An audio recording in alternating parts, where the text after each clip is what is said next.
Welcome to the Design Podcast from the Methodist Church, Conversations on Living Life to the Full. In this latest edition, I'm joined by the Reverend Simon Sutcliffe, who's a Methodist minister working as a pioneer mission leader for Venture FX in Hanley in Stoke-on-Trent. And the aim of Venture FX is to pioneer new Christian communities among 20 to 35-year-olds. Simon, welcome. Thank you. Explain a little bit more about what Venture FX means in Stoke-on-Trent, where you are, and what you're doing there. What is the new community that you're building? In the very centre of Stoke-on-Trent, there are no hardly any churches. Methodism and the Church of England, a lot of the mainstream denominations have now pulled out from inside the ring road. There's a couple of independent churches in there. Why is that? Why have people moved out? Partly because the centre.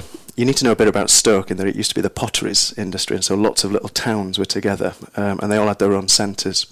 Hanley, which was one of the potteries, has now been designated the city centre, so that's where a lot of the shops and things. So a lot of the people have moved out of the area, and a lot of shops and industry and other things are supposed to have moved in. The sad thing is about Stoke at the moment is that there are so many for sale and to let signs around the city centre, so many shops that are empty at the moment. So there's not as many people who live in there, but there are 10,000 people who kind of come to the city centre every day. So one of the questions, and there used to be a huge Methodist church called Bethesda. It was on one of those those programs where you vote to save a building. Yes, was it on the it was a BBC One That's programme? That's right, yes, yeah. And Bethesda was this huge, beautiful Methodist church that was in the centre there, and sadly that's closed now. So this is an attempt to see what Christian community looks like in the heart of a city centre, of quite a deprived city centre. So I spend time working with what we call the daytime economy. That's people who are shoppers, people who work in the shops, people who leisure in the town centre during the day, and then also the nighttime economy, which is mainly the weekends. So that's nightclubbers, really, which in Stoke is quite a specific group. It's the kind of 17 to early 20-year-olds who kind of enter into town on a Friday and Saturday night, and then student nights on a Monday night. And when you say you work with these people, what does that mean? Well, we do all sorts of. A lot of the time, I spend a lot of my time sat in the pubs and in the coffee bars and in the tough gig. Tesco. It is. I mean, somebody has to get paid for this, and I do. So we get. So I spend a lot of my time in the days doing that. On a night, for the nighttime economy stuff, we've got a thing called Night Church, which isn't anything I started, but something I hope to add blessing to, really, which opens at 10 o'clock at night on a Friday night and shuts about 3 o'clock on a Saturday morning, and it's a free kind of coffee bar lounge, really, and we stand outside offering lollipops and flapjack to kind of the punters as they go by and see who comes in. And sometimes we get lots of people in. Sometimes we're very quiet. Sometimes we have some really important conversations with people who want to. When people have had a drink, especially young people, then all sorts of things. I mean, people angry that their grandma's died or that their mum's got cancer, or those sorts of issues. And they come in, and sometimes if we're really privileged, they ask us to pray for them, which is lovely. Christmas Eve last year was a Friday, so we did a midnight communion in there as well, which was, I'd love to say it was revolutionary, but actually it was just lovely, gentle and nice. Nothing tremendous happened. Revival didn't come Christmas morning, but it was just a few people who gathered, quite a few non-Christians who just wanted to receive communion on Good Christmas Eve. And this podcast is all about what it means to be a disciple in the Methodist Church, so what it means to be a kind of Methodist disciple of Christ. What does discipleship mean to you in that context? Discipleship, I think, generally means it's that lovely rhythm. You can see it in Mark's Gospel the most, that you kind of gather around the one who calls you. But the only reason you gather around the one who calls you is to be sent out again, to be out in the thick of it. So you gather around Jesus, and in that time of gathering, that helps to shape your life and form who you are. But that purpose isn't just for you, it's so that you can kind of go out and be sent again. And if you read Mark's Gospel, it often talks about people, Jesus saying, come to me, or gather around me. And then at the end of that sentence, we'll always say, sent, go away and get out again. So discipleship means that for me generally. within the Methodist, why I'm still attracted to discipleship in the Methodist tradition is because of the stuff I do in Stoke. The Methodist tradition comes from that kind of fingernail dirty, roll up your sleeves, get into the thick of it kind of stuff. And the whole Christmas Eve communion came about partly because when I was a circuit minister, I often used to preach on Christmas Eve about, and nearly all my churches were next to pubs, and I used to say, if Jesus comes again tonight, and the nativity story is true, is he more likely to come here where we're celebrating communion or in the pub next door? Yeah. And my hunch was in the pub next door. And then suddenly I found myself in the pub next door one Christmas Eve with Venture FX and think, oh, well, I better do something about that then, if that's the case. So that kind of, that gritty, kind of dirty discipleship is what keeps me in Methodism, I think. And what was it? I mean, Venture FX is a relatively new initiative. It's 3 years old? I was one of the first, and I'm about 19 months in now, 18, 19 months in. What made you go from circuit ministry and go, actually, this is where I want to be? I want to be a pioneer. There are all sorts of answers to that question, depending on how I'm feeling in the morning. But I think generally, I think it was because I'd become very clear about what I thought the church wanted. I wanted the church to be, which was out there in the thick of it with people who weren't Christian or weren't associated with the church. As a circuit minister, I found myself always. I suddenly realised that most of my friends were twice my age and all went to church. And I thought, what sort of other 30-year-old person would be able to kind of make that sort of statement? And I figured. I recognised that there weren't many people my own age and my own from my own people, really, my own people group in the church, and so I thought, well, who else will do this? If I don't do this, who else will do this? And I can't start moaning at the church if I don't put myself there in the first place. So in some ways, I guess if you want to look at it more poetically, I wanted to become the change that I wanted the church to become, and so I'm playing around at that now, really. And when you've been talking about mission and the models of mission that the church has, you've spoken in the past about the church is often a host. That's right. In terms of mission, but what it should become is more of a guest. Can you explain the terms and what you mean by that I think stuff? If you'd have asked when I first started Venture FX, I would have said the church needs to stop being a host and needs to start being more guest. I now have I don't feel it just the same way now, in that we need both good hosts and good guests in the church. And what do you mean by the church being a host? Well, it's to do with that gathering and sending rhythm of Mark's Gospel, I think. In that what the church does and does very well, and I think Methodism ought to be proud of this, is that we're great at hosting. We provide events. We provide even our worship, our Bible studies, our coffee mornings, our mother and toddler groups, village fairs, all those kinds of things, and we generally do that on our own premises. And we're good at it. We're good at that sort of stuff. The expectation is that people will come to us. And so we offer an invite and hope that people respond. And when they do respond, we act as good hosts to those people. We then kind of got ourselves a bit more adventurous, and we decided that we might do, pubs in church in pubs and other things. But actually, we're still operating as host when we do that, because what we do is we go into another building, but we set up our own thing in that building. And so people are still invited to the church, as it were. It's just in a different venue to the church building. And again, we're good at that. We do that well, and I think and that's important to do well. But guest is completely different. Guest is when you, if you were hosting me, as you are actually hosting me, then normally if I was round at your house for a meal or something, you would control the temperature of the room. You would control the food. You would hopefully be a good host, and you would say, "Is there anything you're allergic to, you don't like?" But you would still provide the meal. The conversation, if we didn't know each other that well, the conversation would be generally led by you, and I would kind of follow in, and you would try and coax out of me more conversation and everything. So the host generally has a bit more power and a bit more control of a situation. But when you're a guest, you have very little control and very little power of the situation. So when you are stood in a pub talking to a guy who's telling you that, I don't know, he's been taking steroids for the last 3 months because he wants to be 4 foot wider and stronger and musclier.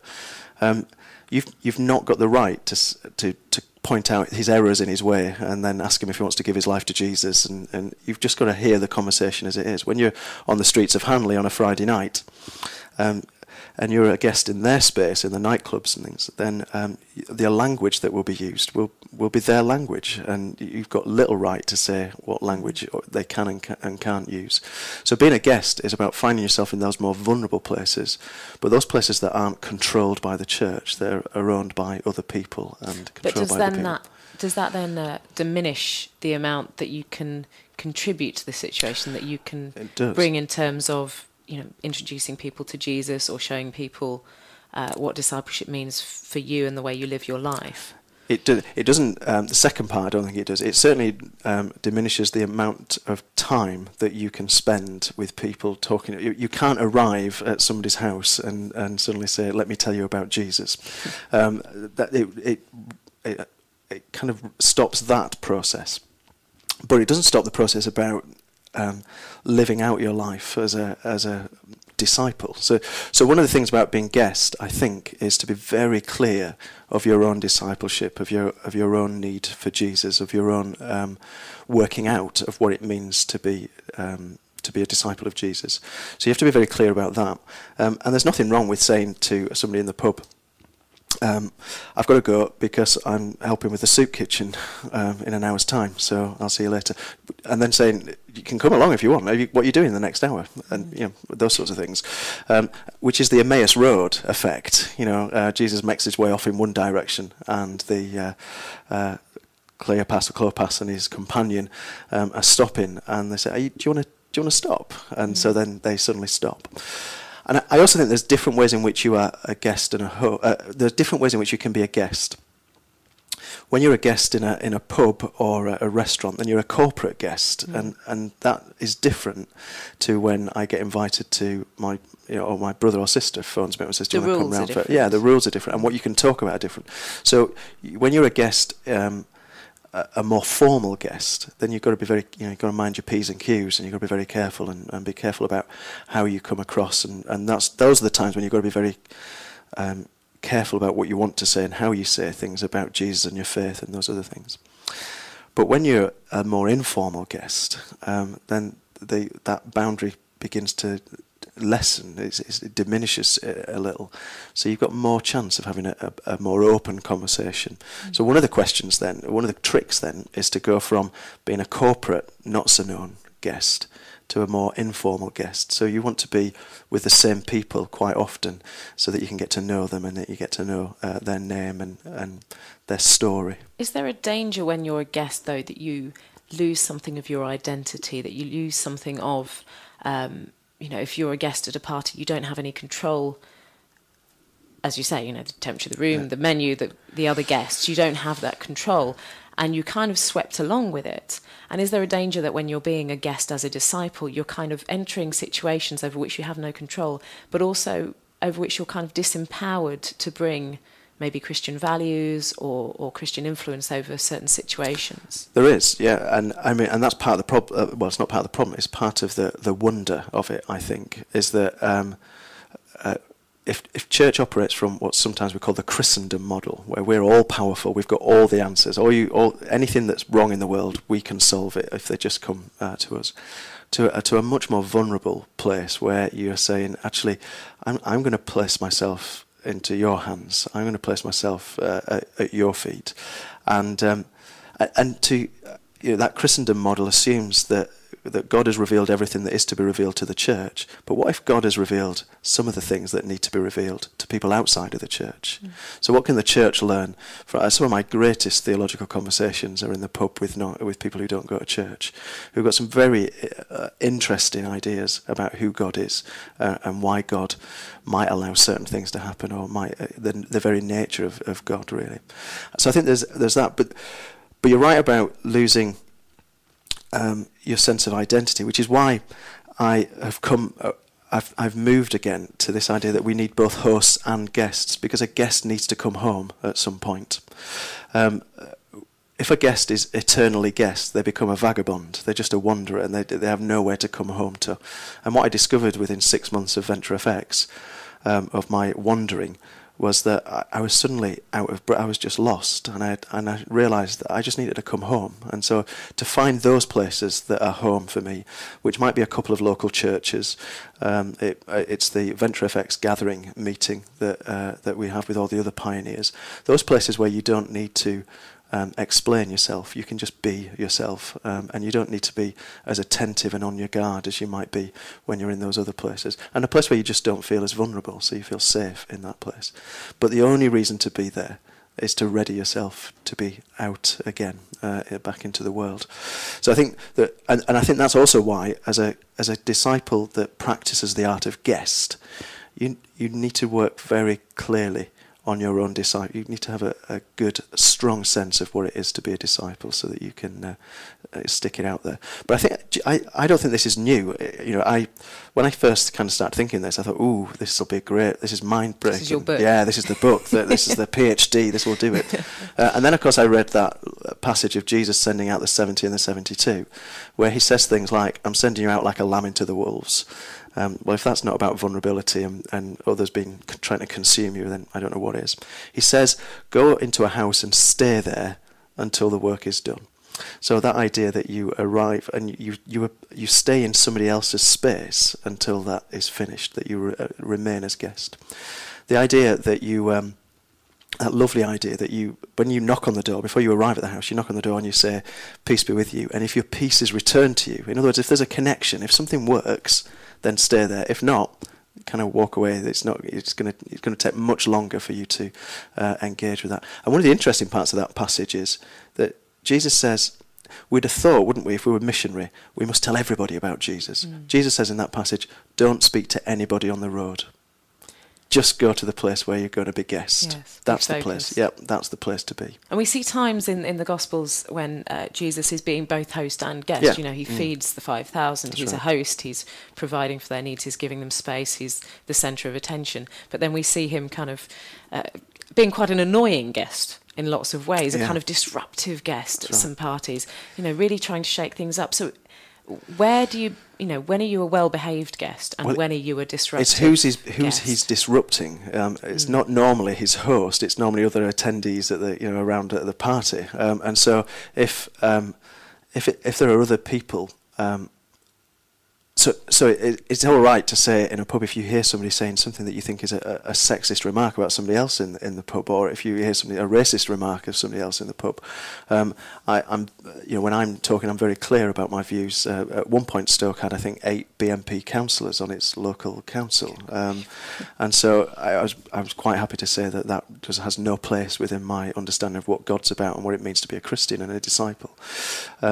So you can be quite clear in those things. I wouldn't necessarily start the conversation there. It would come up if it's in response to something that somebody else has said. And I think what Jesus often does is respond to other people's snipes in the background, or ways in which, when he's turning the tables, ways in which people are being treated in that little group. But one of the things I think is really interesting about Jesus as guest and host, I think you could play with this in all sorts of ways. You could talk about the incarnation of God in Jesus as being God being guest in his own world, so that God, which is kind of almost poetic, really. But also, Jesus is often a guest in other people's space. And then somehow, through some kind of meaning-making moment, he transforms it into something else. And the Emmaus Road is that classic example where he's a guest in Cleopas's space, and then suddenly in the breaking of the bread, the hosts suddenly realise they're guests in somebody else's feast. And I think there's something we need to be attentive to when we can offer meaning-making moments to people, even in public spaces. So, for instance, a group of people who we were talking to who'd committed suicide, well, that we knew somebody who'd committed suicide, and we were chatting, and it became clear that there were other people in the room who also knew of people who had committed suicide. So I nipped to the shop around the corner and brought back some kind of Chinese lanterns and said to the lads, they're all blokes, said, do you think, he says, we don't have to do this, but do you want to light a candle for each lantern for each of the people we've been talking about? And we went out to the back and they all had a fag and a pint, and we lit their candle and we let it kind of float off. Nobody said a word. I could have said a prayer and made it all churchy, but we didn't. And I could have ended it with amen, but I ended it with shall we go back in for a pint? And that was enough. Do you know what I mean? And it just was enough meaning in that moment. Now, hopefully, who knows what will happen with that, but the result in Emmaus was that these downtrodden, defeated disciples run back to the community who will share their experience. And you've got to feel sorry for them. You know, they run back 11 kilometres to Jerusalem. They shout, Jesus is risen, he's alive. And everybody else says, yeah, we know. Yeah, we saw him this morning. and hopefully, eventually, if we're guest in enough spaces, if we offer enough meaning-making moments, not that we force, but that come naturally in that place, then hopefully enough people will decide that they want to run back to share that story with others who will have a similar experience. Which means the host church, the church that acts as host, needs to be a place where those experiences are readily told. Well, I think that's a fantastic note on which to draw to a close, because we are out of time. But if you're listening and you want to track down some more of the design podcasts, you can visit www.methodist.org.uk/design. That's DSIGN. And if you want to reflect on the issues more for yourself or with others, you might like to check out the design postcards. They're available and you can find out more on the website as well. Simon, thank you.